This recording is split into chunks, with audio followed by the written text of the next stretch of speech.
don't take our own dear selves too seriously.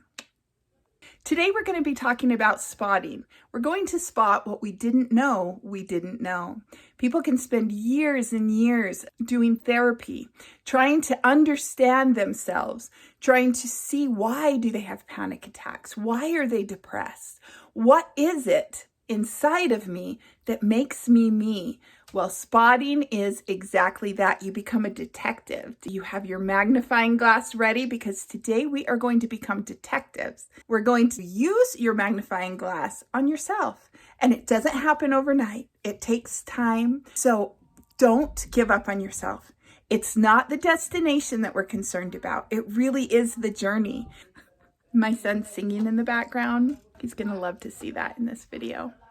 Spotting is for you. Spotting is personal. The things that you spot are going to be specific to your habits because you have all sorts of different habits than person A and person B. To be able to spot some of these things more effectively or learn some of these skills more effectively, there's a Mental Health Through Will training by Dr. Abraham A. Lowe. Great resource, wonderful resource. Manage your fear, manage your temper. Another great resource by Abraham A. Lowe. And I will put a link down below. Now, I don't get paid for any of this. And disclaimer, I am just a person who has suffered. Hi. Overactive nerves have been a part of my life. So now let's talk about spots. Look down in the description below for a list of spots to help you spot. The deeper you go, the more beneficial it is to you. I have had to look pretty deep into some of my past experiences, and they just come to me. It's almost like aha moments. And because of my skills that I've learned, this method for my overactive nervous system, I've been able to move on and to realize that I wasn't able to wrap a feeling of security around certain old situations until I really looked at them for what they were. I found out that I am jealous like a lot of the time. Whoa, who would have thought that my temper, I was having vicious cycles and I couldn't stop them because I was jealous and I never knew it. And it kind of started when I was a teenager and even down to when I was a child. So that was a really big moment for me. And it was a big moment to admit that my feeling was one of jealousy. So it started out as like fear and worry that I was going to lose like my friendship with my mom or my husband.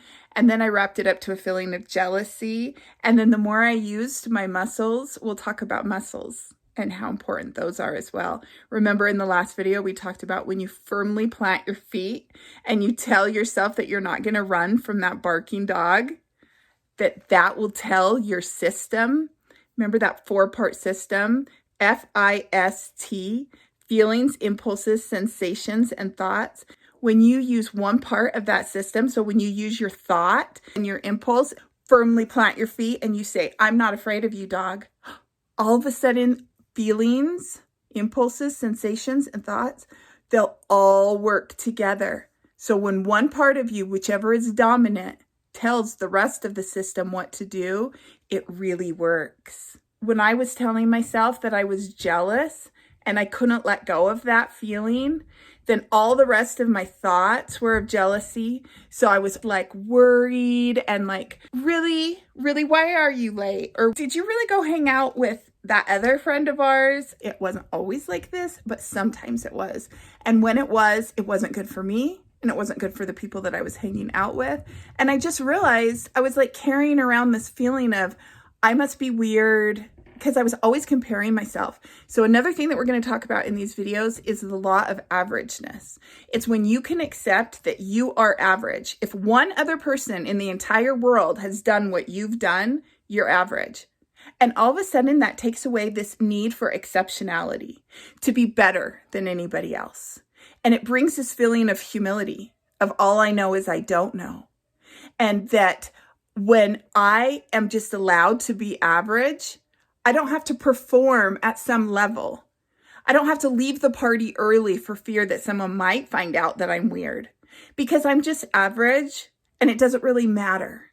And if I know that I'm okay at being average, then I won't expect anything of anybody else. And I know that they can't expect anything of me because really they don't. They don't even think that much about me. But I'm always worried that they are. So when I think in terms of averageness, I'm able to let go of that exceptionality. And again, I'm able to be free. And so free of this vicious cycle, this exceptionality, this feeling, you have a feeling and you wrap a feeling of fear around it, the feeling of needing to be like the prettiest person in the room, or the most fascinating person in the room, or the most funny person in the room. And so you have this vicious cycle that makes it so that you're always worried about what you'll say, what you'll do, and you might stutter. You might develop a stutter over it. You might develop an inability to perform because you're so stressed out. And you may be a marvelous, marvelous actress, or maybe just the funniest person. You may be so intelligent, but you don't have to be more intelligent than anyone else. There's no judgment against someone else and you. There's no judgment. You're average, they're average. You've done your best, they've done their best. I'm right, I'm wrong. And so are you. Have you ever heard that? Because it's true. When we can understand that there doesn't have to be a right and a wrong, when we can understand that we don't have to be exceptional, better than anyone else, we're not judged on any measuring stick against anybody, not even against ourselves, because it's all we have to do is our best. A road is not measured by the destination, but by the journey. The things that we're learning along the way. Are we learning? Oh, yes. Every day. And guess what? We learn from our mistakes. Absolutely. Now, you already know all of this, but sometimes it's good to be reminded of it and to let go of it. So with spotting, you will find a bunch of phrases that are there to help you spot or notice the things that you didn't maybe notice before. And these are the things that are probably still keeping you in temper. So here are some spots that can help you spot what you didn't know you didn't know. Humor is our best friend. Temper is our worst enemy. Temper is a step above a feeling in the wrong direction. Temper is when you take a feeling, which is natural, and it comes and it goes if you let it. But temper is when it comes and you wrap such a feeling of fear and worry and insecurity, then it is now going to explode into a different something because you've attached a feeling of I'm right and someone else is wrong. I have a secret for you today. In trivial matters, so that's in matters of everyday life, there is no right and wrong. What? I mean, surely there has to be right and wrong. Well, guess what? In everyday trivial matters, sometimes there's no right and wrong. If two kids are fighting over who should get to play with the Legos first, who's right and who's wrong? If someone wants to call that piece of artwork an ashtray and someone else wants to call it a candy dish, who is right and who is wrong? Oftentimes in law, we have a judge tell us what is right and what is wrong, who is right and who is wrong. But are they always right? So there's not always this clear definition of right and wrong. So we're going to say that in trivial matters, it doesn't matter. All I know is I don't know. And when we say all I know is I don't know, we humble ourselves to the point of recognizing that there's no right or wrong. And when we do that, all of a sudden our temper that we attached to our feeling that was just coming and going, but we snagged it. Remember, we snagged it when we were feeling it, and we attached a feeling, a temper feeling of right or wrong. I'm right, someone else is wrong. Then when we start to feel that way, all of a sudden a vicious cycle starts. And we'll talk about vicious cycles too, but we start going over and over in this, I'm right, someone else is wrong, and I can't let this feeling go. So I'm in the sympathetic nervous system all the time. And until I let it go, I can't get back to the parasympathetic nervous system.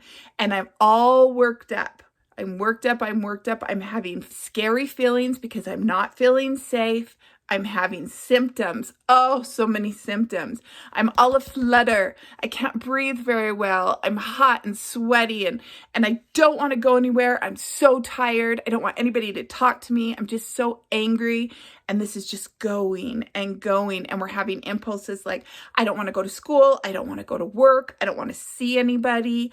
I just want to stay in my bed, or I'm going to lash out and start screaming at people because I'm just so angry.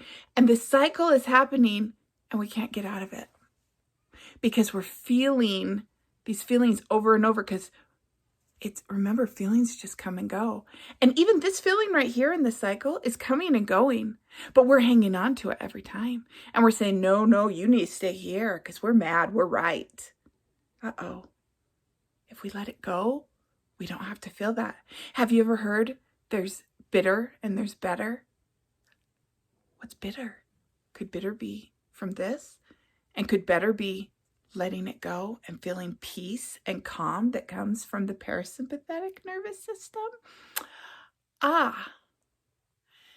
So there's so much to temper, so many things that we could go into that we're not going to go into in this video. But when you start to see how important it is to think in terms of safety and to let go of feelings when they come, let them run their course, because they are laws of nature and they aren't meant to be held on to, but they are to teach us because we need them. Oh my word, I got to quit doing these videos by this plant because he just wants to be my friend. So when we keep an eye out, when we spot temper, when we spot what we didn't notice before. Let me tell you an analogy. This might help. You may have heard it before. Imagine that you are in a big crowd of people, all sorts of people, and you notice them. But you may not have noticed that your best friend was right over there until you spotted them. How did you notice them this time but not before? What is different? Until you spotted them, you didn't notice them. All of a sudden, you can see them. You saw the big group of people before. You may have even known that your friend was there before. You've seen signs of him. But until you were looking, you couldn't spot him and know for certain. So spotting is finding things that were hidden before. Feelings are not fact. True. Endorse yourself. Tell yourself, good job, way to go, for your effort, not for your performance. Endorsing is another principle we are going to dig deeper into because it is so important that we are congratulating ourselves and telling ourselves, good job for what we do. Remember, it's the effort, it's the journey, and not the destination. Fear is a belief. Beliefs can be changed. Treat mental health as a business and not a game. Have the courage to make a mistake. It's okay. It's average. Everybody does it. When you make a mistake, you may learn more than when you don't. It's true. Some people have a passion for self-distrust. Do things in part acts. You don't have to do everything all at once. You can just do a little bit at a time. And here's another one for you. Decide not to decide. Maybe some things you can't quite decide about today, and that's okay. Decide not to decide and do things in part acts.